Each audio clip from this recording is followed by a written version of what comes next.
আচ্ছা, আমি দুনিয়াতে আছি কেন? আমি দুনিয়াতে এসেছি কেন? এক সময় তো আমি ছিলাম না, আবার এক সময় আমি থাকবও না। কেউ এসে চিরস্থায়ী হতে পারে নাই, তো আমরাও পারবো না। তো আল্লাহ পাক আমাদেরকে সৃষ্টিটা করলেন কেন? আমার কাছে আমার রব কি চা?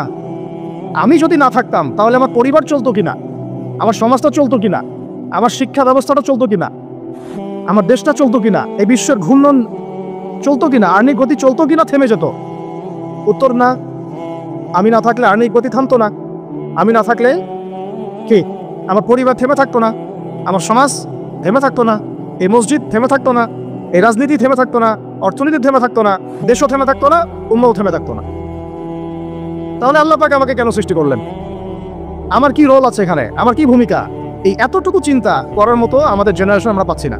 আপনারা ফোন বের করে ছবি তুলতেছেন, ভাবেন এগুলো নিয়ে। আমাকে দিয়ে কি করবেন? আমাদের তো কিচ্ছু করার নাই এই কথাগুলো বলা ছাড়া। এই কথাগুলো বলা বা সচেতনতা তৈরি করা ছাড়া আমাদের হাতে কিছুই করার নাই। Not at all, absolutely nothing. কিচ্ছু করার নাই। তো এইসব ফ্যান্টাসি দিয়ে লাভ নাই। আপনাদের মধ্য থেকে জেনারেশন তৈরি করতে হবে, আপনাদের মধ্য থেকে আলেম তৈরি করতে হবে, আপনাদের মধ্য থেকে কারি, হাফেজ, দাঈল আল্লাহ এবং উম্মার নেতৃত্ব প্রদানকারী জেনারেশন তৈরি করতে হবে। এইসব চেয়ারে বসে কয়জন? সারা বাংলাদেশে হয়তো 50 জন, 100 জন। এই 100টা মানুষ ইউনাইটেড না, তারাও বিক্ষিপ্ত। 16 কোটি মুসলিমের দেশ বলছেন, 16,000 দলে বিভক্ত।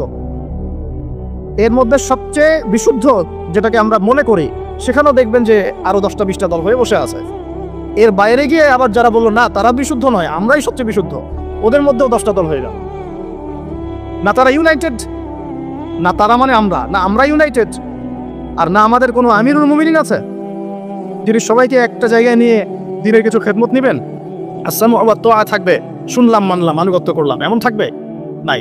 না কোনো ইকোনমিক বেস, না কোনো স্বতন্ত্র মিডিয়া, না স্বতন্ত্র প্রযুক্তি, না কোনো স্বতন্ত্র মানে পলিটিক্যাল প্ল্যাটফর্ম, কিছু না। আমি আমার কথা স্পষ্ট করে বলে দিলাম। এটাও নেক্সট শুরুতে ধোকা খাচ্ছেন। এটা তাদের জন্য শোভা পায় যারা ধর্ম এবং রাজনীতি আলাদা করে চিন্তা করেন। তো ওইটা একটা জিনিস, এটা একটা জিনিস, সে তার মতো রাজনীতি করছে। এটা তাদের জন্য শোভা পায়। যাদের কাছে কোরআন আছে, যাদের কাছে হাদিস আছে, নবীর সুন্নাহ আছে, তারা যখন এই ড্রেনের মধ্যে নেমেছে, তখন ইসলামের খেদমতের জায়গায় ক্ষতিও বেশি হয়ে যাচ্ছে। কোনো কোনো সময় কিছু কিছু বেনিফিট হয়তো আপনি পাচ্ছেন, মনে করছেন এই অল্প অল্প বেনিফিট হয়তো অনেক কিছু হয়ে যাবে। ভুল ধারণা। একটাই উপায়, একটাই মানহাজ, একটাই পথ পদ্ধতি, নবী সাল্লাল্লাহু আলাইহি ওয়াসাল্লামের সিরাত। নবী সাল্লাল্লাহু আলাইহি ওয়াসাল্লামের সিরাত, তার জীবনী। এই জীবনী আমাদেরকে শেখাবে কিভাবে ইসলাম শূন্য থেকে একদম আসমানে উঠেছে, কিভাবে ইসলাম একদম শিকড় থেকে শেকড়ে গিয়েছে, শেখাবে সিরাত, নবী সাল্লাল্লাহু আলাইহি ওয়াসাল্লামের জীবনী। ইয়াং জেনারেশনকে জিজ্ঞাসা করেন কতজন পড়েছে সিরাত। ওইখান থেকেই আপনাকে কথা বলছিলাম, ওই যুগটাকে কেন জাহিলি যুগ বলেন, এত কেন টিটকারি করি, এত কেন তাকে ধিক্কার দেই? কারণ ওই যুগে শিরক ছিল, শিরক আকবার। এখনকার বিশ্বের শিরকে আকবার দিয়ে ভর্তি। কোন কোন সেক্টরে বলছিলাম, এডুকেশনে আছে শিরক, ইকোনমিক্সও শিরক আছে। এটা বোঝার জন্য অনলাইনের ব্রাদার্স সিস্টার্সরা আপনাকে হেদায়েত দিতে পারবে। এটা বোঝার জন্য আপনাকে এমন স্কলারশিপের কাছে আসতে হবে যারা কোরআন এবং হাদিসকে দিয়ে বর্তমান ইকোনমিকে ডিল করতে পারে। শুধু সেকুলার ইকোনমি আর শুধু ইসলামিক ইকোনমি দিয়েও হবে না, দুটোকে কম্বাইন করতে পারে যারা, এ ধরনের স্কলারশিপের কাছে আসেন, আপনাকে বুঝিয়ে দিবে এখানে অর্থনীতির মধ্যে শিরক আছে কোথায় কোথায়। কেউ কি আপনাদেরকে বুঝাতে সক্ষম হয়েছিল আজকে থেকে 10 বছর আগে যে আপনি যে পেপার মানি ইউজ করছেন এর মধ্যেও রিবা আছে, সুদ আছে? আমরা যে ইলেকট্রনিক মানিগুলো ইউজ করছি এর মধ্যেও রিবা আছে, সুদ আছে। রিবা মানে কি? আর কোনো ভাষা আমার কাছে নাই। আমার কথাটা আপনার কলিজার ভিতর দিয়ে ঢুকে একদম মগজ দিয়ে বের হয়ে যাওয়া উচিত। রিবা, সুদ ইজ ইকুয়াল টু নিজের মাকে বিয়ে করা, নিজের মায়ের সাথে ব্যভিচার করা, নিজের মাকে বিছানায় নেওয়া, নিজের মায়ের সাথে সেই কাজ করা যে আমি আমার স্ত্রীর সাথে করি। এটা আমার কথা না, এই কথাটা বলে গেছেন আপনার নবী। আমার নবী না বলে আপনারই নবী বললাম। আপনার নবী, আল্লাহর হাবিব, আল্লাহর সবচেয়ে পছন্দের বান্দা, যার জন্য আল্লাহ মাকামে মাহমুদ রেখেছেন, যার জন্য হাউজে কাউসার রাখা হয়েছে, যাকে আমাদেরকে দেখানো হবে, যিনি আমাদের জন্য সুপারিশ করবেন কালকে আমাদের মাঠে। তিনি বলেছেন রিবার পাপের 70টা শাখা আছে। কতগুলা? তার সবচেয়ে নিচের শাখা হলো নিজের মায়ের সাথে জানা করে। আউযু বিল্লাহি মিন যালিক। সর্বোচ্চ পাপ কি? তাহলে সূরা বাকারার 279 থেকে পড়া শুরু করেন। আল্লাহ পাক বলছে সর্বোচ্চ স্তরটা কি? রিবা। 1, রিবা সমান সমান আল্লাহর সাথে যুদ্ধ করা। 2, রিবা সমান সমান তার রাসূলের সাথে যুদ্ধ করা। পুরো বিশ্ব এখন আল্লাহ এবং তার রাসূলের সাথে যুদ্ধ করছে। পুরো ওয়ার্ল্ডটাই এখনকার এই ওয়ার্ল্ড, এখনকার এই যুগ, এই জেনারেশন। আরো অবাক হই, বাংলাদেশের মাটিতে আরো অবাক হই, এতটাই অবাক হই যে কথা বলার ভাষা হারিয়ে ফেলি। এরকম সিচুয়েশনেও কিছু মানুষকে দেখা যায় ওই মাজলুমদের পক্ষ না নিয়ে জালেমের পক্ষ নিচ্ছে। নিজের অবস্থানটা স্পষ্ট হয়ে যায়। না আছে ইতিহাসের জ্ঞান, না সত্যিকার অর্থে আকীদা মানহাজের জ্ঞান আছে, আর না সত্যিকারের সিরাত বোঝে, আর না দিন কায়েমের কোনো জজবা আছে। আমাকে একটা প্রশ্ন উত্তর দেন, যদি আল্লাহ না করুক মদিনা মুনাওয়ারায় কেউ হামলা করে, যদি আল্লাহ না করুক, ইতিহাসে কিন্তু করা হয়েছে অনেকবার, ইতিহাস পড়ে দেখবেন। এখন যদি কেউ করে, এটা কি শুধুমাত্র সৌদি আরবের অভ্যন্তরীণ সমস্যা থাকবে? ওরা সামাল দিবে, আমরা কিছু বলবো না। আমরা শুরু করবো, আমরা উদ্বিগ্ন, নিন্দা জানাই। আচ্ছা, হামলা করে যদি পুরো জায়গাটা মদিনাটা দখলই করে ফেলায় এবং মদিনাবাসীকে কাটা শুরু করে, গুলি করে ব্রাশ ফায়ার করা শুরু করে, আমরা কি বলবো? এটা সৌদি আরবের অভ্যন্তরীণ সমস্যা, এটা তারা সামাল দিক। এবং তখন যদি কিছু ভাই, ওই আরবেরই কিছু ভাই অস্ত্র নিয়ে প্রতিহত করা শুরু করে, তখন নিশ্চয়ই আমরা ওদেরকে বলবো ওদের আকীদা ঠিক নাই, ওদের মানহাজ ঠিক নাই, ওদের কাজটা ভুল, ওরা আত্মঘাতী সিদ্ধান্ত নিচ্ছে, বা ওরা ভুল করছে, পাগলামি করছে, নিশ্চয় আমরা এগুলো বলবো না। তখন যদি কেউ এরকম কথা বলতে পারে, তাকে আপনি মুনাফিক ছাড়া আর কি শব্দ বলতে পারেন? আর কিছু আছে শব্দ প্রয়োগ করেন? আরেকটা কথা বলতে পারেন, একটা হাদিসে আসছে, যখন তোমার লজ্জা থাকবে না তখন তুমি যা ইচ্ছা তাই করতে পারো। এটা হাদিস। যখন তোমার লজ্জা থাকবে না তুমি যা ইচ্ছা তাই করতে পারো, যা ইচ্ছা তাই বলতে পারো। আর আল্লাহ পাক নিশ্চয়ই আবাবিল পাঠাবেন। মনে রাখবেন, এটা আবাবিল পাখি আসার যুগ নয়, এটা আবরাহার যুগ নয়, এটা আবরাহার যুগ নয় যে আবাবিল আসবে। আবাবিল পাখির নাম নয়, আবাবিল মানে ঝাঁকে ঝাঁকে, তৈরন আবাবিল, আবাবিল মানে ঝাঁকে ঝাঁকে। এটা আবাবিলের যুগ নয়, আবরাহার যুগ নয় যে আবাবিল এসে আপনাকে উদ্ধার করবে বিপদ থেকে। এটা মূসার যুগ নয় আলাইহিস সালাম, যে আকাশ থেকে মান্নার সালোয়া পড়বে, রিজিকের জন্য আপনাকেই বের হতে হবে, আল্লাহর উপর তাওয়াক্কুল করতে হবে। এটা কোন যুগ? আল্লাহ বলছেন এটা এই যুগ। ইন তানসুরুল্লাহ ইয়ানসুর, তোমরা যদি আল্লাহকে সাহায্য করো তবেই আল্লাহ তোমাদেরকে সাহায্য করবেন। একদম স্পষ্ট শুনে রাখেন। এখন আসমান থেকে ফেরেশতা নামবে না, এখন আমাদের জন্য এখন নামবে না। তোমরা যদি আল্লাহর দ্বীনকে সাহায্য করো তবেই আল্লাহ তোমাদেরকে সাহায্য করবেন। ওই ইউসাব্বিত আকদামাকুম, তোমাদের পা আল্লাহ পাক শক্তিশালী করবেন, দৃঢ় রাখবেন। এটা এই যুগ। এটা কোন যুগ? আল্লাহ বলছেন ইন্নাল্লাহা লা ইউগাইয়িরু মা বিকওমিন, আল্লাহ পাক কোন কওমের অবস্থা ততক্ষণ পরিবর্তন করেন না, হাত্তা ইউগাইয়িরু মা বিআনফুসিহিম, যতক্ষণ না তারা নিজেরাই নিজেদের অবস্থা পরিবর্তনের চেষ্টা করে। এটা এই যুগ। এখন আপনার জন্য আবাবিল আসবে না। এটা কোন যুগ? আল্লাহ বলছেন ওয়াইন তাতাওয়াল্লাউ, যদি তোমরা চেষ্টা না করো, মুখ ফিরায় চলে যাও, ইয়াস্তাবদিল কওমান গায়রাকুম, আল্লাহ তোমাদের সবাইকে সরিয়ে দিবেন, দিয়ে নতুন একটা কওম নিয়ে আসবেন। সুম্মা লা ইয়াকুনু আমসালাকুম, তারা তোমাদের মতো অপদার্থ হবে। আমাদেরকে সরাতে আল্লাহ পাকের কি দরকার হয়? একটা ভাইরাস, একটা মহামারী, একটা ভূমিকম্প, আজকে তো নড়া দিয়েছে না, এগুলো কিচ্ছু না, এগুলো ওয়ার্নিং আসতেছে। কারণ মহামারীর পরে সানাওয়াতুজ জালাজিল আসবে, হাদিসে আসছে। ভূমিকম্প শুধু না, ভূমিকম্পের বছরগুলো আসছে সামনে। সানাওয়াতুজ সানা মানে একটা বছর, সানাওয়াত মানে অনেকগুলো বছর, জালজালা মানে ভূমিকম্প, জালাজিল ভূমিকম্পের বহু বছর, সানাওয়াতুজ জালাজিল মানে ভূমিকম্পের বছরগুলো তোমাদের সামনে আসছে। কে বলেছেন এটা? নবী সাল্লাল্লাহু আলাইহি ওয়াসাল্লাম। এখন পর্যন্ত কি বিশ্ব দেখেছে যে কয়েক বছর ধরে ভূমিকম্প হচ্ছে? ইতিহাস পড়ে দেখেন তো কখন এসেছিল। তার মানে সামনে আসবে। কেন আসবে না? কোন কোন পাপের কারণে আসে? জিনা, ঘরে ঘরে জিনা, ঘরে ঘরে জিনা। ঘরে ঘরে বলতে প্রত্যেকটা ঘর বুঝাই নাই, অবশ্যই অনেক ঘর পবিত্র ভালো আছে, অনেক জায়গায় বেশিরভাগই জিনার মধ্যে ঢুকে আছি আমরা। নাউজুবিল্লাহ, হেফাজত করুন। মাদক, অশ্লীলতা, আর কি কারণে আসে? বেপরদামি, বেহায়াপনা, মিউজিক্যাল ইনস্ট্রুমেন্ট, এই তো কারণগুলো তো এইগুলাই। মাপে কম দেওয়া। পৃথিবীতে সর্বপ্রথম যে কমটাকে ভূমিকম্প দিয়ে ধসিয়ে দেওয়া হয়েছে সেটা হলো কমে মাদিয়ান। কোন কম? কওমে মাদিয়ান, শুআইব আলাইহিস সালামের কওম। কি পাপের কারণে ভূমিকম্প দিয়ে ধসিয়ে দেওয়া হলো? তারা মাপে কম দিত, এবং মানুষের সম্পদ আত্মসাৎ করত, এই দুইটা পাপই এখন করা হচ্ছে। প্রচুর ব্যবসায়ী মাপে কম দেন, মানুষের সম্পদ আত্মসাৎ করেন। আল্লাহ পাক আমাদেরকে হেফাজত করুন, আমিন। এই জায়গায় ছিলাম, অনেক ভিতরে চলে যাব না, আমাদের মৌলিক জায়গাটায় আসেন। যে এখন মনে করবেন না যে বিশ্বের মধ্যে শিরক নাই, প্রতিটা সেক্টরেই শিরক আছে। আর তারা এই পুরো বিশ্ব ব্যবস্থাটাকে নিয়ন্ত্রণ করছে কি কারণে? যাতে করে তারা মুসলমানদের উপর তাদের নির্যাতনের স্টিম রোলার চালাতে পারে এবং তাদের বিশ্ব পরিচালনার এই সুপ্রিম অথরিটি তাদের হাতে নিতে পারে, আর কিচ্ছু না। আমরা কোনো না কোনোভাবে এই প্যাচে পড়ে গেছি। বলছিলাম যে এডুকেশনে আপনি শিরক পাবেন, ইকোনমিতেও পাবেন। পলিটিক্স নিয়ে আমি বলতে চাচ্ছি না কথা, এটা খুব ভালো করেই আমরা জানি যে আমরা কোন পথে হাঁটছি। এগুলো আল্লাহ রাব্বুল আলামিনের খেলাফতের দায়িত্ব নয়। যা চলছে ওয়ার্ল্ডে, এগুলো আল্লাহ রাব্বুল আলামিনের খেলাফতের দায়িত্ব নয়। যেহেতু প্রসঙ্গটা এসে গেছে, নসিহত স্বরূপ, শুধু নসিহত, এর বেশি কিচ্ছু করার নাই আমাদের। নসিহতটা না করলে কি হবে? আপনি আল্লাহর সামনে কালকে আমাদের দ্বারায় বলবেন যে আদনান ভাই আমার এলাকায় আসছিল, প্রসঙ্গটা উঠেছিল, তিনি আমাকে সতর্ক করেন নাই, আমি দাওয়াত পাই নাই। আর দাওয়াত দেওয়ার সুন্নত আল্লাহ রাব্বুল আলামিন কোরআনের সূরা তাহার মধ্যে বলেছেন। কোন সূরায়? আল্লাহ পাক কি বলেছেন শুনুন। আল্লাহ পাক বলেছেন, ইযহাবা ইলা ফিরআউন, তোমরা দুজন মুসা আর হারুন তোমরা ফিরআউনের কাছে যাও। কার কাছে? ইযহাবা ইলা ফিরআউনা ফাইন্নাহু তাগা, সে সীমা লঙ্ঘন করেছে।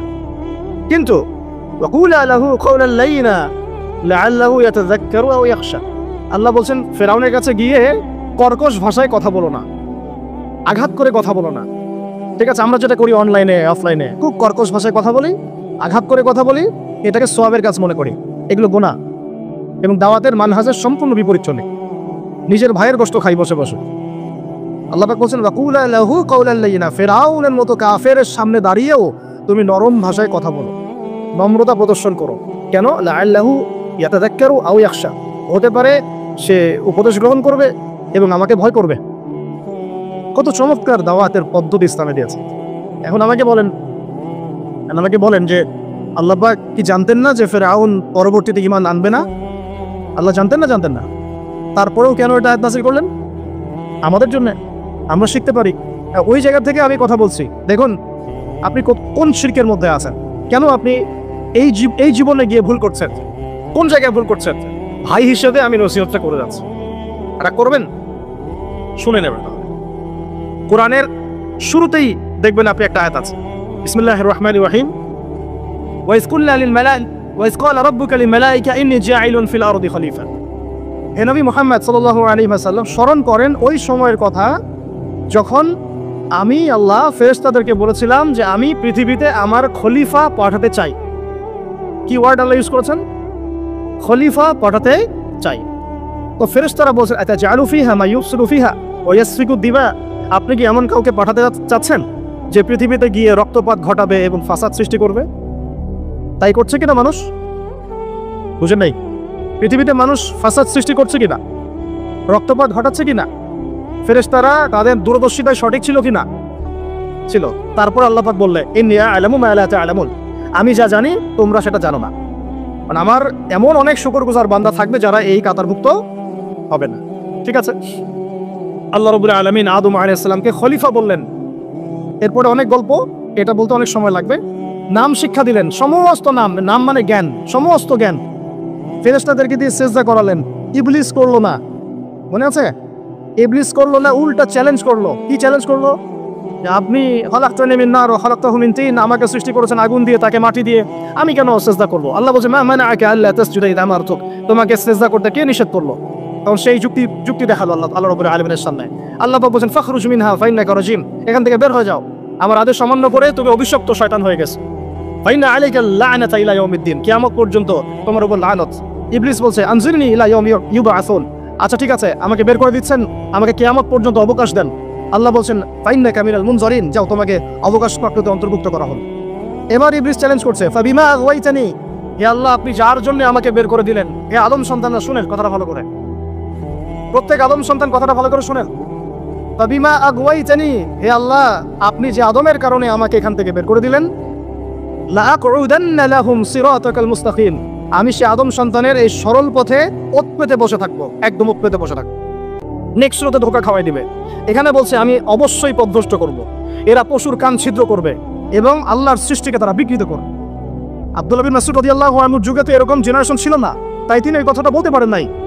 তখন তিনি বলেছেন ভ্রু ব্ল্যাক করলেও এর অন্তর্ভুক্ত হবে, দাঁত শান করে উপরে ফেললে অন্তর্ভুক্ত হবে, ট্যাটু আঁকলে অন্তর্ভুক্ত হবে। আল্লাহ পাক স্বাভাবিক যা দিয়েছেন তার থেকে যদি অস্বাভাবিক পরিবর্তন করতে চায় সৃষ্টিকে, তাহলে এর অন্তর্ভুক্ত হবে। তবে যেসব ক্ষেত্রে ইসলাম অনুমোদন দিয়েছে ওই ক্ষেত্র জায়েজ। যেমন ওই যে ছাগলকে অনেক সময় খাসি করা হয়, এগুলো সাহাবীদের যুগেও ছিল, এগুলো করাও হয়েছে, অনুমোদনও আছে ইসলামে, চাইলে করতে পারে। একটা আদম সন্তানের আকৃতিকে এভাবে আপনি পরিবর্তন করে দিবেন, এটাকে উৎসাহিত করে দিবেন, এটা নিয়ে বই লেখা হবে, প্রমোট করা হবে। সুবহানাল্লাহ, আমরা কোন যুগে চলে আসলাম? আমরা দেখতে দেখতে কোন যুগে চলে আসলাম? আজকে থেকে 30 বছর আগেও একটা ছেলে যদি একটা ছেলের দিকে আকর্ষিত হতো, এটাকে মানসিক রোগ বলা হতো। এখন এটাকে জায়েজ করে দেওয়া হচ্ছে। ও দেখা যায় প্রতি 100 জনের মধ্যে 5 জন 6 জন দেখা যায় সমকামী। ফেসবুক এগুলো ঘাটাঘাটি করলে চোখ কপালে উঠে যায়। আগে যেমন পতিতালয়ের জন্য এই ছেলেপেলেগুলো কিছু পাগল ছিল, ওখানে গিয়ে রাত কাটাতো, তারপরে ওদেরকে বাসায় নিয়ে আসা শুরু হলো। মানে একটা ছেলে একটা মেয়েকে ভাড়া করে বাসা নিয়ে আসতো, রাত কাটাতো। এটাও তো একটা নোংরা যুগ ছিল কয়েকদিন আগেই। এখন কি হয় জানেন? একটা ছেলে আর একটা ছেলেকে ভাড়া করে বাসায় নিয়ে যায়। তো এখন ফেরেশতাদের মতামত আপনারা শুনলেন, আল্লাহ পাকের কথাও শুনলেন। এখন আল্লাহ রাব্বুল আলামিন তার খলিফা হিসেবে সৃষ্টি করলেন তার নিজ হাতে আদম আলাইহিস সালামকে। সুবহানাল্লাহ। প্রথম মানবকে, তিনি নবীও হলেন, তিনি প্রথম মানব এবং তিনি খলিফা। এখন আদম আলাইহিস সালামকে তার স্ত্রী সহ জান্নাতে থাকতে দেওয়া হলো। এই ঘটনা আপনারা জানেন। ইবলিস এসে প্ররোচিত করলো। তার আগে ইবলিসকে বলা হয়েছিল সেজদা করো, সবাই সেজদা করলো, ইবলিস করলো না। মনে আছে? এটা তো আপনারা জানেন। ওইদিকে আমি আর ওই জন্য সময় নষ্ট করছি না। ইবলিস সেজদা না করে কাফের হয়ে গেল। আর আদম আলাইহিস সালাম এবং হাওয়া আলাইহিস সালামকে জান্নাতে থাকতে দেওয়া হলো। বলা হলো যে এখানে থাকো, কিন্তু ওয়ালা তাকরাবা হাদিহিশ শাজারা, এই গাছের কাছেও যাবে না। ইবলিস ফুসলিয়ে ফাসলিয়ে তাদেরকে গাছের কাছে নিয়ে গেল। যেভাবে আমাদেরকে ফুসলিয়ে পাপের দিকে নিয়ে আসে, ঠিক এভাবেই। ঠিক আছে? এখন আমাদের পিতামাতা একটা ভুল করে ফেললেন। মানুষ মাত্রই কি হবে? আমাদের পিতামাতা ভুল করে ফেললেন। এটাই তো হাদিসের ব্যাখ্যা যে কুল্লু বানি আদম খাত্তা, প্রত্যেকটা বনু আদমেরই কি আছে? ভুল আছে। খায়রুল খাত্তাইন আত-তাওয়াবিন, যারা তওবা করে তারা হচ্ছে উত্তম ভুলকারী। আমাদের পিতা কিন্তু ভুলের উপর অটল থাকলেন না। ইবলিস যেমন তার মতে অটল থাকলো যে আমি সেজদা করি নাই, তো কি হয়েছে? খলাকতানি মিন নার ওয়া খলাকতাহু মিন তিন, আমাকে সৃষ্টি করেছেন আপনি আগুন দিয়ে, ওকে সৃষ্টি করেছেন মাটি দিয়ে। এটা ইবলিসের চরিত্র। যে ভুলের উপর অটল থাকে, সংশোধন করে না, সে ইবলিসের অনুসারী। কথা বুঝতে পারছেন? ইবলিস কি এখানে সঠিক ছিল? নাউযুবিল্লাহ, কখনোই না। আল্লাহ পাক তাকে আদেশ করেছেন, আদম কিসের তৈরি সেটা তো দেখার দরকার নাই। আল্লাহ পাক আদেশ করেছেন, বাস তোমাকে সেজদা করতে হবে। এখন আমরা যেমন আল্লাহ পাকের আদেশের সামনে অনেক সময় এরকম দলিল উপস্থাপন করি, এটা কেন করব, এটা কেন করব, তাই না? পর্দা কেন করব, নামাজ কেন করব, যাকাত কেন দেওয়া লাগবে, এগুলো ইবলিসের চরিত্র। আর ইবলিস চ্যালেঞ্জ করলো আল্লাহকে, আল্লাহ পাক তাকে বের করে দিলেন, ফাখরুজ মিনহা ফাইন্নাকা রাজিম, এখান থেকে বের হও, তুমি অভিশপ্ত। ওয়া ইন্না আলাইকা লা'নাতা ইলা ইয়াউমিদ্দিন, কিয়ামত পর্যন্ত তোমার উপর লানত, অভিশাপ। ও আবার চালাক, সে বলল যে আমাকে কিয়ামত পর্যন্ত অবকাশ দিন, আনজিরনি ইলা ইয়াউমি ইউবআসুন, আমাকে কিয়ামত পর্যন্ত অবকাশ দিন। আল্লাহ পাক বলেন ইন্নাকা মিনাল মুনযারিন, যাও তুমি অবকাশপ্রাপ্তদের অন্তর্ভুক্ত একজন, ছেড়ে দিলাম তোমাকে, কিয়ামত পর্যন্ত হায়াত দেওয়া হবে। এবার সে বলছে ফাবিমা আগওয়াইতানি, হে আল্লাহ, যে আদমের জন্য আপনি আমাকে বের করে দিলেন, আমি চ্যালেঞ্জ করছি। এবার ইবলিসের চ্যালেঞ্জটাও মাথায় লিখে রাখেন, মাথায় লিখে রাখেন। ইবলিস বলছে ফাবিমা আগওয়াইতানি লাআকউদান্না লাহুম সিরাতাকাল মুস্তাকিম, যার জন্য আপনি আমাকে এখান থেকে বের করে দিলেন, আমি তার সরল পথে ওত পেতে বসে থাকবো। কিভাবে বসে থাকবো? ওত পেতে। সুম্মা লাআতিয়ান্নাহুম মিন বাইনি আইদিহিম ওয়া মিন খালফিহিম ওয়া আন আইমানিহিম ওয়া আন শামাইলিহিম ওয়া লা তাজিদু আকসারাহুম শাকিরিন, আমি তাদের ডান দিক থেকে আসবো, বাম দিক থেকে আসবো, সামন থেকে আসবো, পিছন থেকে আসবো, আপনি বেশিরভাগ আদম সন্তানকে শুকরগুজার পাবেন না। কে বললো এটা? ইবলিসের এই কথা সত্য না মিথ্যা বলেন তো? এখন সত্য হয় নাই? কিভাবে সত্য সেটা একটা হাদিস থেকে দেখেন দলিল। আমি আর গভীরে ঢুকে যাচ্ছি। কিয়ামতের মাঠে আদম আলাইহিস সালাম, এই আদম আলাইহিস সালামই যখন উঠবেন, আদম আলাইহিস সালামকে আল্লাহ পাক ডেকে বলবেন তোমার সন্তানদের মধ্য থেকে জাহান্নামী জান্নাতি আলাদা করে দাও তো তুমি। তো আদম আলাইহিস সালাম বলবেন ইয়া আল্লাহ, কতজন জান্নাতে, কতজন জাহান্নামে? আল্লাহ পাক বলবেন প্রত্যেক হাজারে 999 জনকে জাহান্নামের জন্য আলাদা করে দাও। বলেন নাউজুবিল্লাহ। এই হাদিসটা শোনার পরে সাহাবায়ে কেরাম রাদিয়াল্লাহু আনহুম খুব বিচলিত হয়ে পড়লেন। তখন নবী সাল্লাল্লাহু আলাইহি ওয়াসাল্লাম আশ্বস্ত করলেন যে ওই যে 1% জান্নাতি দেখা যাচ্ছে এগুলো উম্মতে মুহাম্মাদের মধ্যেই বেশি হবে ইনশাআল্লাহ। তবে কোন উম্মতে মুহাম্মাদি যে নামাজ পড়ে না, রোজা রাখে না, যাকাত দেয় না, শরীয়তের বিধিবিধানের কোনো পরোয়া করে না, কোরআনটা পর্যন্ত তেলাওয়াত করতে চাচ্ছে না, সেই উম্মতে মুহাম্মাদি কথা বলা হচ্ছে কি? নাকি যারা নিজেদের জান মাল সময় শ্রম সবকিছু ঢেলে দিয়ে দিনের জন্য নিজেকে নিবেদিত প্রাণ করে, কাদের কথা বলা হচ্ছে? এটা আপনারা নিজেরাই বোঝেন, এটা তো আমার বোঝানোর দরকার নেই। এখন বুঝেন তাহলে পার্সেন্টেজটা কত হবে। তো ইবলিসের কথা তাহলে সত্য হলো। ইবলিস কি বললো? ওয়ালা তাজিদু আকসারহুম শাকিরিন, বেশিরভাগকে আপনি শুকরগুজার পাবেন না। আল্লাহ পাক নিজেও এই কথা বলেছেন সূরা সদের মধ্যে, ওয়া কালিলুম মিন ইবাদিয়াশ শাকুর, আমার শুকরগুজার বান্দা খুব কম হবে। অন্য একটা জায়গাতেও আছে। এখন আল্লাহ রাব্বুল আলামিন আদম আলাইহিস সালাম আর হাওয়া আলাইহিস সালামকে জান্নাতে রাখলেন। তারা যে ফল খেয়ে ভুল করে ফেললেন, আল্লাহ পাক তখন তাদেরকে সাথেই বের করে দেন নাই, সাথে বের করে দেন নাই, বরং ফাতালাক্কা আদামু মির রাব্বিহি কালিমাত, আদম আলাইহিস সালাম আল্লাহর কাছ থেকে কিছু কালিমা বা বাক্য শিখে নিলেন। সুবহানাল্লাহ। ওই কালিমা, ওই বাক্য দিয়ে আদম আলাইহিস সালাম কি করলেন? তওবা করলেন। আবার বলছি, ফাতালাক্কা আদামু মির রাব্বিহি কালিমাত, আদম আলাইহিস সালাম তার রবের কাছ থেকে কিছু কালিমা শিখে নিলেন। ফাতাবা আলাইহি, ওই কালিমা দিয়ে আল্লাহ রাব্বুল আলামিনের কাছে তিনি তওবা করলেন। ইন্নাহু হুয়াত তাওয়াবুর রহিম, এবং আল্লাহ পাক তওবা কবুল করে তাকে মাফ করে দিলেন। ওই বাক্যটা কি ছিল সেটা একটু শুনি। ওই বাক্যটা ছিল রব্বানা, আমার সাথে বলেন, রব্বানা যালামনা আনফুসানা ওয়া ইন লাম তাগফির লানা ওয়া তারহামনা লানাকুনান্না মিনাল খাসিরিন। মানে অর্থ হচ্ছে, হে আমাদের রব, রব্বানা যালামনা আনফুসানা, আমরা নিজেদের নফসের উপর জুলুম করেছি, ওয়া ইন লাম তাগফির লানা, আপনি যদি আমাদেরকে মাফ না করেন, ওয়া তারহামনা, আমাদের উপর রহম না করেন, লানাকুনান্না মিনাল খাসিরিন, আমরা অবশ্যই ক্ষতিগ্রস্তদের অন্তর্ভুক্ত হয়ে যাব। এই কালিমা শিখলেন কে? আদম আলাইহিস সালাম তার রবের কাছ থেকে। এই কালিমা, এই দোয়া দিয়ে তিনি তওবা করলেন, আল্লাহ রাব্বুল আলামিন তাকে মাফ করে দিলেন। তবে তিনি বলে দিলেন আর জান্নাতে থাকা হচ্ছে না। কুল নাহবিতু মিনহা জামিআ, আল্লাহ বলছে তোমরা এখন সবাই পৃথিবীতে নেমে যাও।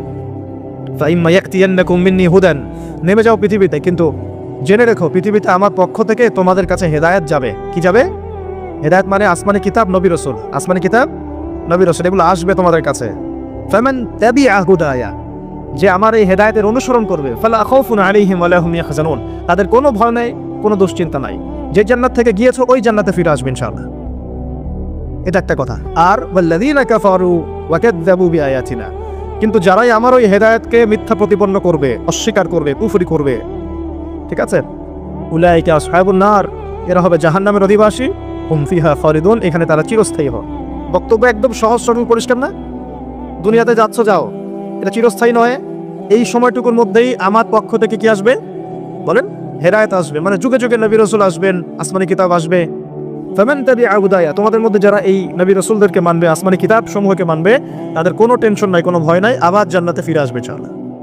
আর যারা নবী রাসূলকে মানবে না, আসমানি কিতাবে পরোয়া করবে না, নিজের প্রবৃত্তির দাসত্ব করবে, উলাইকা আসহাবুন নার, তারা জাহান্নামে যাবে, সেখানে চিরস্থায়ী হবে। একদম সহজ কথা আল্লাহ পাকের। এবার এই যে সিলসিলা শুরু হলো পৃথিবীতে, এখন আদম আলাইহিস সালামকে আল্লাহ পাক কি বলেছেন, কি শব্দটা বলেছিলেন? খলিফা। এবার আদম আলাইহিস সালাম পৃথিবীতে এসে কি আবারও নতুন করে কোনো ভুল করেছিলেন? বলেন তো দেখি। উত্তর না, করেন নাই। কান্নাকাটি করতে করতেই বছরের পর বছর চলে গেছে, শুধু কাঁদতে কাঁদতেই বছরের পর বছর চলে গেছে। পরবর্তী ভুল যেটা আমরা দেখি সেটা হলো হাবিল আর কাবিলের ভুল। কাবিল তার ভাই হাবিলকে হত্যা করেছে, তাই না? হিংসার বশবর্তী হয়ে। ওই যে এখনো দেখবেন আমাদের সমাজে যে ভাইয়ে ভাইয়ে মারামারি, এটা সেই হাবিল টাবিলের সুন্নত। এখানে আমরা কাবিল হব না, হলে হাবিল হব। প্রয়োজনে হাবিল হয়ে থাকবো, তাও কাবিল হতে যায় না। কারণ নবী সাল্লাল্লাহু আলাইহি ওয়াসাল্লাম বলেছেন, পৃথিবীতে প্রথম হত্যাকাণ্ড সংঘটিত করেছে কাবিল। ভালো করে শোনেন, যারা এই পথে আছেন ভালো করে শোনেন। পৃথিবীতে প্রথম হত্যাকাণ্ড সংঘটিত করেছে কাবিল। এ কারণেই কিয়ামত পর্যন্ত যত মানুষ খুন হবে, খুন, এই সমস্ত খুনের পাপের একটা অংশ কাবিলের আমল নামায় গিয়ে যুক্ত হবে। মনে করায় দেই, কাবিল একজন নবীর সন্তান। কার সন্তান? নবীর সন্তান। লূত আলাইহিস সালামের স্ত্রী একজন নবীর স্ত্রী। নূহ আলাইহিস সালামের স্ত্রী একজন নবীর স্ত্রী।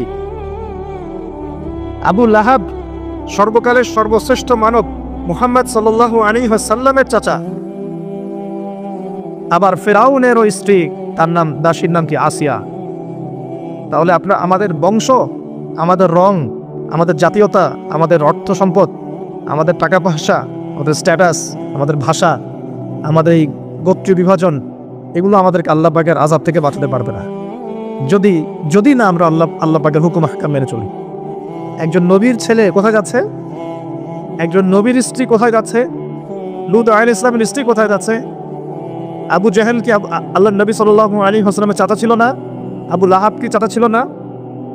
তাহলে কিসের অহংকার, কিসের অহংকার, কিসের ফুটানি, কিসের গর্ব? শুধু তাকওয়াই পারবে আমাদেরকে সেভ করতে, আর কিছু না। অনেক গভীর হয়ে যাবে, বের হয়ে আসেন। আদম আলাইহিস সালাম তার জীবদ্দশায় আল্লাহ পাকের জমিনে যতদিন থেকেছেন, তিনি কি আল্লাহর বিধান মেনেছেন না শয়তানের বিধান মেনেছেন? তার উপরে আল্লাহ পাক কিছু নাজিল করেন নাই? সহিফা নাজিল করেছেন, অবশ্যই করেছেন না? এমনকি কিভাবে কাপড় পরিধান করতে হবে, কিভাবে চাষবাস করতে হবে, কিভাবে এই পৃথিবীতে বেঁচে থাকতে হবে, এগুলো আল্লাহ রাব্বুল আলামিন জিবরাইল আলাইহিস সালামের মারফতে শিখিয়েছেন।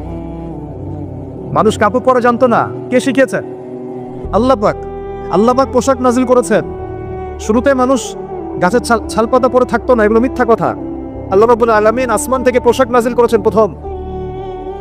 জিবরাইল আলাইহিস সালাম শিখিয়েছেন কিভাবে সুতা বুনতে হয়, কিভাবে জমি চাষ করতে হয়, কোন কোন গাছ উপকারী, কোন কোন গাছ উপকারী নয়, কোনটা আমরা খেতে পারবো, কোনটা খেতে পারবো না, কোন প্রাণী আমাদের জন্য খাওয়া ভালো হবে, কোনটা খাওয়া ঠিক হবে না, আল্লাহ পাক ওহীর মাধ্যমে জানিয়েছে। এগুলো আমরা জানতাম না, এগুলো আমরা জানতাম। এমনকি কোন গাছে ওষুধি গুণাগুণ আছে, এটা আদম আলাইহিস সালামকে কে জানিয়েছে? আল্লাহ পাক তার ওহীর মাধ্যমে জানিয়েছেন। এই যে আমরা এখন সভ্যতা নিয়ে এত কথা বলি, সত্যি কথা হচ্ছে সভ্যতা শুরু হয়েছে নবীদের হাতে, আর সভ্যতা প্রসারিত হয়েছে নবীদের হাতে, আর সভ্যতা শেষও হবে একজন নবীর হাতে। সেই নবীর নাম কি? ঈসা আলাইহিস সালাম। Very good. সেই নবীর নাম কিন্তু ঈসা ইবনে মারইয়াম। তার হাতে সভ্যতা শেষ হবে। ওটা লাস্ট একটা সভ্যতা পৃথিবী দেখবে অচিরেই সামনে। এখন আসেন, আদম আলাইহিস সালাম ছিলেন আল্লাহ পাকের খলিফা, এবং তিনি পৃথিবীতে তার আল্লাহ পাকের বিধান দিয়ে নিজে চলেছেন, পরিবারকে চালিয়েছেন, ওই সময় সমাজকে চালিয়েছেন, এবং ওই সময় পৃথিবীটাকে তিনি আল্লাহ পাকের বিধান দিয়ে পরিচালিত করেছেন, অন্য কারো বিধান দিয়ে নয়, মন গড়া বিধান দিয়ে তো মোটেই নয়, এবং নিজের রচনাকৃত বিধান দিয়ে তো মোটেই নয়, নিজের প্রবৃত্তিগত অনুসরণ দিয়ে মোটেই নয়, বরং আল্লাহ পাকের পক্ষ থেকে যা এসেছে সেইটা তিনি ফলো করেছেন। এই অনুসরণটাকে নূহ আলাইহিস সালাম করেন নাই? ইব্রাহিম আলাইহিস সালাম করেন নাই? মুসা আলাইহিস সালাম করেন নাই? ঈসা আলাইহিস সালাম করেন নাই? দাউদ আলাইহিস সালাম করেন নাই? সুলাইমান করেন নাই আলাইহিস সালাম?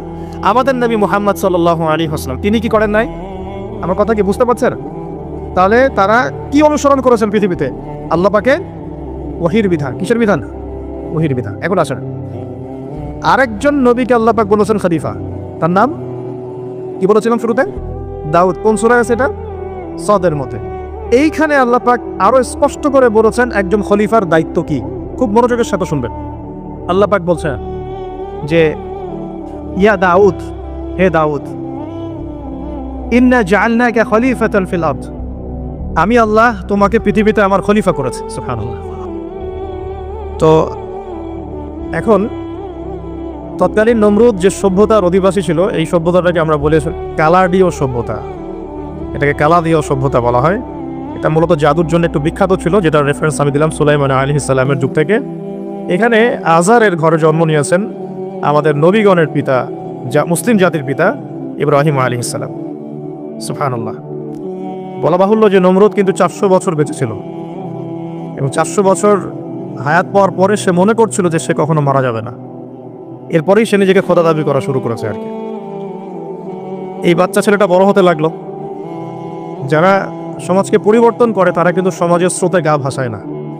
নবী সাল্লাল্লাহু আলাইহি ওয়াসাল্লামের জন্মটা একটু মিলাই এটার সাথে। আমাদের নবীও ঠিক এরকমই একটা সমাজে জন্ম নিয়েছেন।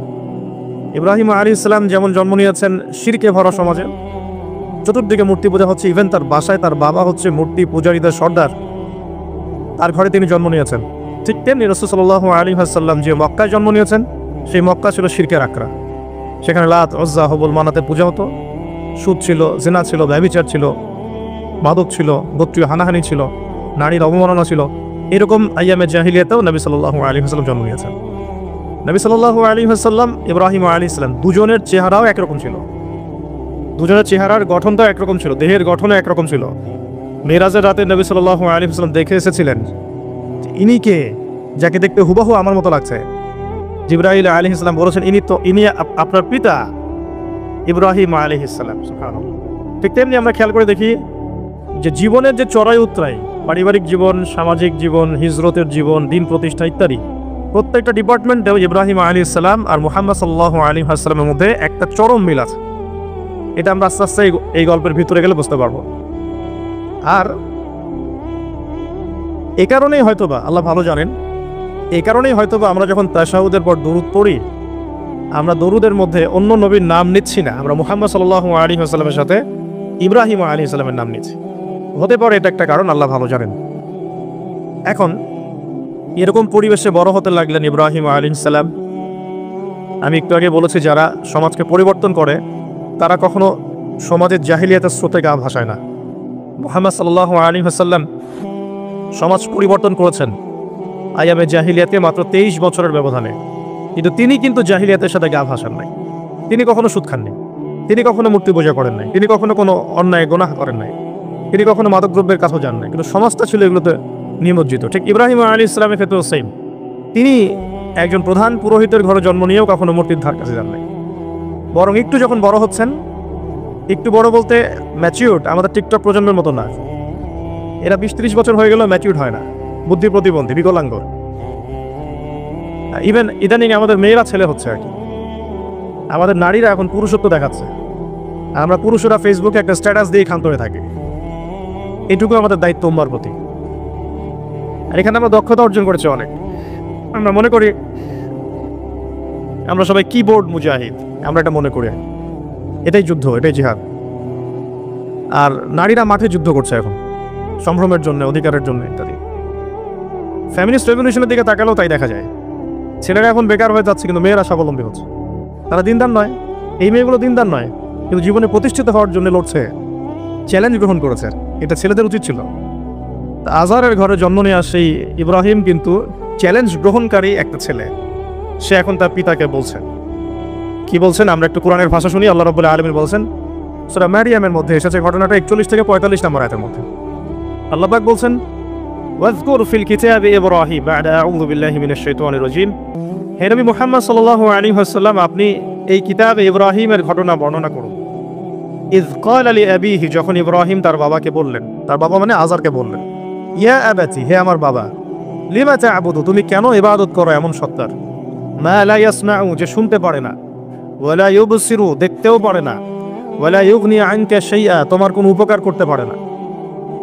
একটা ছেলে যার বয়স হবে 15 থেকে 20 হয়তো বা হাইয়েস্ট, তার কাছে কি এমন জ্ঞান আসলো যে সে তার বাবাকে এখন চ্যালেঞ্জ করছে। তার জ্ঞানতাত্ত্বিক যুদ্ধ শুরু হলো, আদর্শিক যুদ্ধ শুরু হলো বাবার সাথে।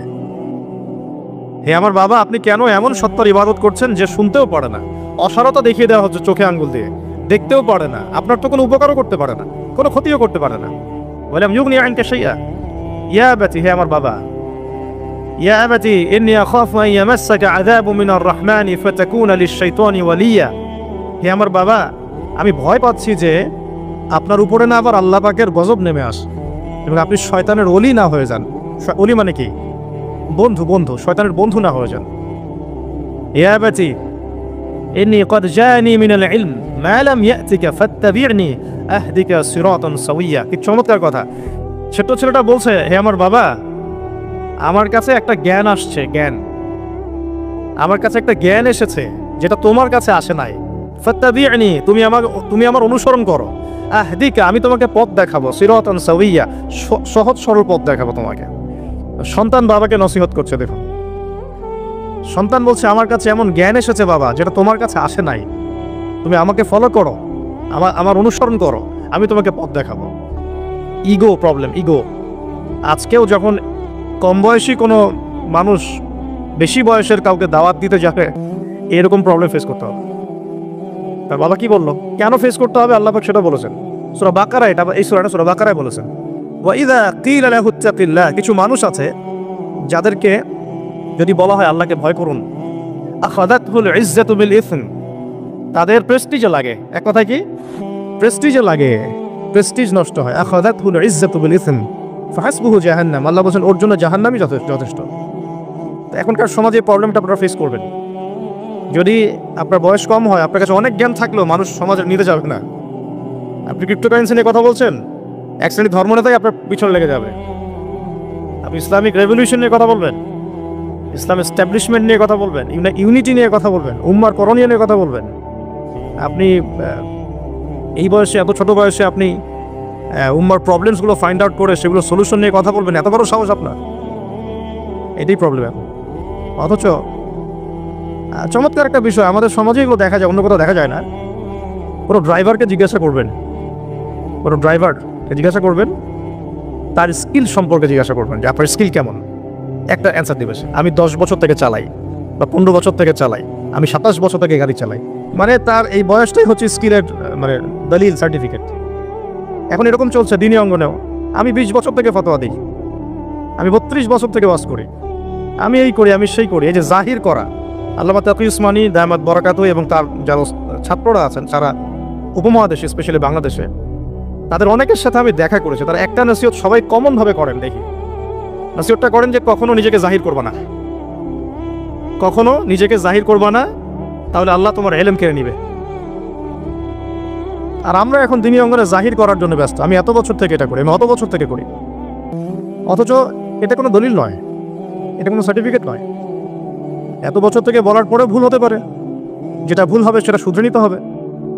আর নবী সাল্লাল্লাহু আলাইহি ওয়াসাল্লাম যায়েদ বিন হারেসা রাদিয়াল্লাহু আনহুকে একটা কাফেলার সেনাপতির দায়িত্ব দিয়েছিলেন যখন তার বয়স মাত্র 17 বছর।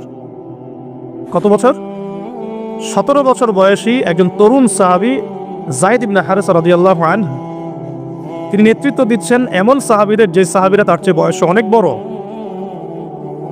এমনকি এই অভিযান শেষ হওয়ার আগেই নবী সাল্লাল্লাহু আলাইহি ওয়াসাল্লাম ইন্তেকাল হয়। তার পরবর্তীতে আবু বকর সিদ্দিক রাদিয়াল্লাহু আনহু সেই অভিযান আবার চালানোর চেষ্টা করেন, আবার চালানোর জন্য মনস্থ করেন। তিনি আবার যায়েদ বিন হারেসা রাদিয়াল্লাহু আনহুকেই নেতৃত্ব দেন। এটা নিয়ে ওমর রাদিয়াল্লাহু আনহু তাকে কিছু কথা বলেন যে আপনি যায়েদ বিন হারেসাকে নেতৃত্ব দিচ্ছেন, বয়সে ছোট সাহাবী, তার পিছনে অনেক বড় বড় সাহাবী থাকবে, তারা তো তাকে নাও মানতে পারে, এটা কেমন হয়? বারবার তাকে ভেটো দিচ্ছেন। শেষমেশ আবু বকর সিদ্দিক রাদিয়াল্লাহু আনহু একটু রেগেই বললেন যে ইস্তা'মালাহু রাসূলুল্লাহ ওয়া আনতা তা'মুরুনি আন আনজি'হু, তাকে স্থলাভিষিক্ত করেছে স্বয়ং আল্লাহর রাসূল, আর তুমি এসে আমাকে বলছো আমি তাকে অপসারণ করব। সুবহানাল্লাহ। নবী সাল্লাল্লাহু আলাইহি ওয়াসাল্লাম যোগ্যতা দেখতেন মানুষের, আর যোগ্যতা কতটুকু আছে। তো ওইদিকে আমি ভিতরে ঢুকছি না। আমরা এখন সোশ্যাল অ্যাফেয়ার্সে যা দেখি যে আমরা যোগ্যতার চাইতে অন্যান্য বিষয়গুলোকে বেশি মূল্যায়ন করা শুরু করি, এতে করে তরুণরা উঠে আসতে পারে না। তরুণদের জার্নি অনেক টাফ হয়, এবং যারা স্পেশালি জেনারেল ব্যাকগ্রাউন্ড থেকে দিনের দিকে আসার চেষ্টা করেন তারা পদে পদে হতাশ হয়। তাদেরকে বুকে নেওয়ার মানুষ খুব কম থাকে। কেন জানি তাকে মানুষ কাউন্টার মনে করে, এনিমি মনে করে, অন্তর্দাহ সৃষ্টি হয়, জ্বালান হয়। হঠাৎ করে উড়ে এসে জুড়ে বসলো, উম্মার দায়িত্ব নিয়ে নিচ্ছে, কোত্থেকে আসলো এটা? আপনি দিনের পথে চলতে চাইলে প্রথম হোঁচটটা পরিবার থেকে খেতে পারেন। এটা ইব্রাহিম আলাইহিস সালামের জীবনেও যেমন হয়েছে, মুহাম্মদ সাল্লাল্লাহু আলাইহি ওয়াসাল্লাম জীবনে যে মিলাচ্ছিলাম কিভাবে, তার ক্ষেত্রেও সেম। চাচারা শত্রু না, চাচারা শত্রু, আশপাশের মানুষ শত্রু। চাচা এসে বাড়ির সামনে খড়কুটা ফেলে দিয়ে যায়, চাচি এসে ময়লা আবর্জনা ফেলে দিয়ে যায়, কেউ গালি দেয়, কত সমস্যা। যখন নিজের মানুষটা আপনার এগেনস্টে চলে যায় তখন মনটা ভেঙে যাবে স্বাভাবিক।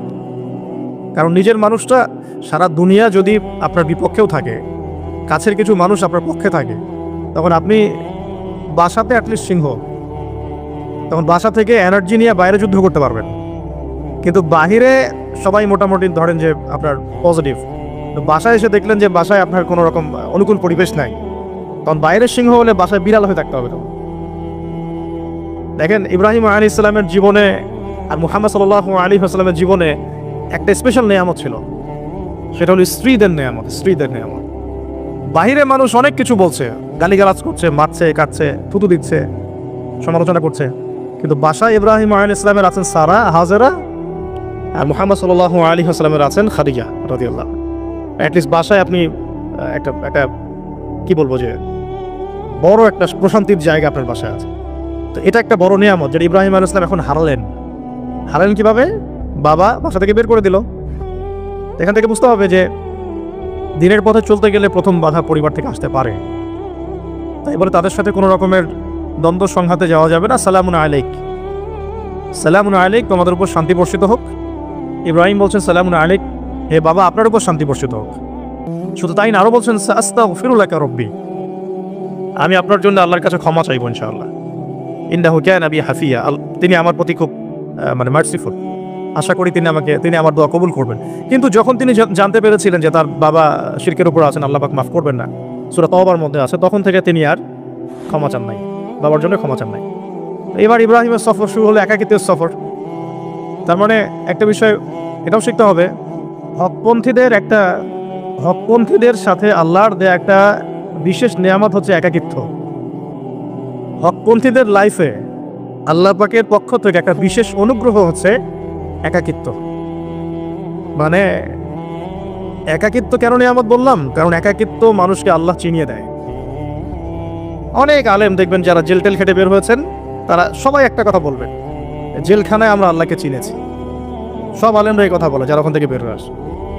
কারণ একাকিত্ব মানুষকে গভীরভাবে ভাবায়, আল্লাহকে পাওয়ায়, আল্লাহর কাছে দোয়া করতে শেখায়, মানুষকে বোঝায় যে আল্লাহ ছাড়া কেউ নাই সাহায্য করার। তো যারা হকপন্থী হয়, একাকিত্ব তাদের বরণ করতে হয়, এটা মাথায় রেখে পথ চলতে হবে। ইব্রাহিম আলাইহিস সালাম পথ চলা শুরু করলেন। এবার কি হলো? তিনি কি বাসা থেকে বের হয়ে সেই এলাকা, ওই নমরুদের দেশ ছেড়ে চলে গিয়েছিলেন? উত্তর না। প্রথমে তিনি চলে যান নাই, প্রথমে তিনি ওই সমাজেই থেকেছেন, থেকে দাওয়াত দেওয়ার চেষ্টা করেছেন। তিনি ওই সমাজেই থেকেছেন, থেকে দাওয়াত দেওয়ার চেষ্টা করেন, ঠিক মুহাম্মদ সাল্লাল্লাহু আলাইহি ওয়াসাল্লামের মতোই। সমাজের মানুষ যখন নির্যাতন নিপীড়ন করছেন, তিনি কি শুরুতেই সমাজ ছেড়ে বের হয়ে চলে গেছেন? না, 13 বছর দাওয়াত দিয়েছেন। কত বছর? 13 বছর। তো ইব্রাহিম আলাইহিস সালাম সমাজের মানুষকে দাওয়াত দেন। কিভাবে দেন? কোরআনে এভাবে ভাষা আসছে। আমি সূরাগুলোর নাম বলে দিই, আপনারা একটু চেক করে নিয়েন। সূরা আম্বিয়ার মধ্যে আসছে, সূরা সফফাতের মধ্যে আসছে, সূরা আনআমের মধ্যে আসছে। তো তিনি দাওয়াত দেন এভাবে যে ওয়াইজ ক্বালা ইব্রাহিম, যখন ইব্রাহিম বললেন লিআবিহি ওয়া কওমিহি, তার বাবাকে এবং তার কওমকে বললেন, মা হাযিহি তামাসিলু আল্লাতী আনতুম লাহা আকিফুন, তোমরা এইসব কি মূর্তির উপাসনা করো, এর চারপাশে ঘুরতে থাকো, কি সব করো? তো তারা বলে যে নাহনু বাল ওয়াজাদনা আবা'ানা কাযালিকা ইয়াফআলুন, আমরা আমাদের বাপ দাদাদেরকে দেখেছি এইভাবেই করতে। তাদের রেফারেন্স কিন্তু এটাই ছিল, কোনো দালিলিক জ্ঞানতাত্ত্বিক যুক্তি বিজ্ঞান দর্শন এখানে নাই। দর্শন এখানে কি ফিলোসফিটা কি? বাপ দাদাদেরকে দেখেছি করছে। এটা দিয়ে আবার অনেক সময় বাংলাদেশে আবার একটা ট্রেন্ড চালু করা হয়েছে যে তোমরা দীর্ঘদিন 1200 বছর থেকে যে ইসলামটা ফলো করে আসছো ওটা ভুয়া, আমরা যে নতুন মডারেশন দিচ্ছি এটাই সঠিক। এই দলিল সেম না। এখানে অমুসলিমদেরকে দাওয়াত দেওয়া হচ্ছে। অমুসলিমরা বলছে যে আমরা বাপ দাদাদেরকে দেখেছি যে তারা এইভাবেই মূর্তি পূজা করতো, আমরা তাই করি। এটার সাথে কি হানাফি মাযহাবকে মিলাবেন আপনি? হ্যাঁ, হানাফি মাযহাব বাপ দাদা থেকে চলে আসছে, ভুয়া, নতুন যেটা দিচ্ছি এটাই সঠিক। আস্তাগফিরুল্লাহ। তো আমরা হাত চেঞ্জ করাকে এখন মনে করি হিন্দু থেকে মুসলমান হইলাম মনে হয়, হাত বদল করাটাকে মনে হয় যে হিন্দু থেকে মুসলমান হয়েছি মনে হয়। গভীরে ঢোকেন, ওলামায়ে কেরামদের মানে দার্সে গিয়ে বসে গভীরে ঢুকলে বুঝতে পারবেন যে ইসলামিক স্কুল অফ থটগুলা প্রত্যেকটারই ভিত্তি আছে, এগুলোর গভীর শেকড় আছে, ভিত্তি আছে। আল্লাহ, রাসূল এবং রাসূলের সাহাবীগণ, এই তিনটাকেই মানতে হবে। আপনি যদি বলেন যে আমি সাহাবীদেরকে মানি না, খালি আল্লাহ এবং রাসূলকে মানি, তাহলে আল্লাহকে রাসূলকে মানতে পারবেন না। সাহাবীদের অনুসরণ না করলে রাসূলকে ফলো করতে পারবেন না। তো ওইটা আজকের ইস্যু না, এটা ফিকহি অনেক ব্যাপার, গভীর ব্যাপার, এটা অন্যদিন কথা হবে। এই দলিল কিন্তু সেম করা যাবে না। আবার যে আমরা বাপ দাদা থেকে দেখে আসছি তোমরা নামাজ এইভাবে পড়ো, এই নামাজ ওই দলিল চলবে না, আমারটা ঠিক, এটা ঠিক না। নামাজ যেটা পড়ে আসে তারা এটা ঠিক আছে, এর প্রত্যেকটা দলিলের মধ্যে অথেন্টিসিটি আছে। এরকম করে সমাজে ফিতনা ছড়ানো ঠিক হবে না, বিভ্রান্তি ছড়ানো ঠিক হবে না। এখন আসলে ইব্রাহিম আলাইহিস সালামকে কি আনসার দিচ্ছেন? আমরা আমাদের পিতা মাতাদেরকে দেখেছি, বাপ দাদাকে দেখেছি এরকম তাওয়াফ করতে, মূর্তির চারপাশে পূজা করতে, নজর দিতে। তো ইব্রাহিম আলাইহিস সালাম বলছেন যে হাল ইয়াসমাউনাকুম, এই মূর্তিগুলো কি তোমাদেরকে শুনতে পারে? ইস্তাদউন, যখন তোমরা একে ডাকো। হাল ইয়ানফাউনাকুম, তোমাদের কোনো উপকার আসতে পারে? আও ইয়াদুররুকুম, তোমাদের কোনো ক্ষতি করতে পারে? তার দলিলগুলো কিন্তু অকাট্য। ইব্রাহিম আলাইহিস সালামের দলিলগুলো কিন্তু এখানে, যুক্তিগুলো কিন্তু অকাট্য। আসলে কি সে শুনতে পারে? আসলে কি সে দেখতে পারে? আসলে কি সে তোমার উপকার করতে পারে? তাদের কিন্তু কিছু বলার নাই এখানে। তারা বলছে বাল ওয়াজাদনা আবা'ানা কাযালিকা ইয়াফআলুন, আমাদের পিতা মাতা বাপ দাদাদেরকে দেখেছি এইভাবেই করতে। ইব্রাহিম আলাইহিস সালাম বলছেন যে ইন্নাকুম আনতুম লাফি দালালিম মুবিন, তোমরা তো সুস্পষ্ট বিভ্রান্তির মধ্যে আছো তাহলে। তো এরকম আরো অনেক আয়াত আছে সূরা সাফফাতের মধ্যেও, ওয়া ইন্না মিন শিয়াতিহি লা ইব্রাহিম ইয জাআ রাব্বাহু বিকলবিন সালিম ইয ক্বালা লিআবিহি ওয়া কওমিহি মাযা তা'বুদুন, তোমরা কিসের ইবাদত করো? আইফকান আলিহাতান দুনাল্লাহি তুরিদুন, তোমরা কি আল্লাহ সম্পর্কে মিথ্যা মিথ্যা মিথ্যা আরোপ করতে চাচ্ছ? ফামা যান্নুকুম বিরাব্বিল আলামিন, আল্লাহ রাব্বুল আলামিন সম্পর্কে তোমাদের কি ধারণা? এভাবে তিনি তার কওমকে দাওয়াত দিতে লাগলেন। তাদের কওমের দলিল একটাই ছিল, বাপ দাদাদেরকে দেখেছি এভাবে মূর্তি পূজা করতে, তাই করে। সনাতন, এটা ছিল কি সনাতন থটস।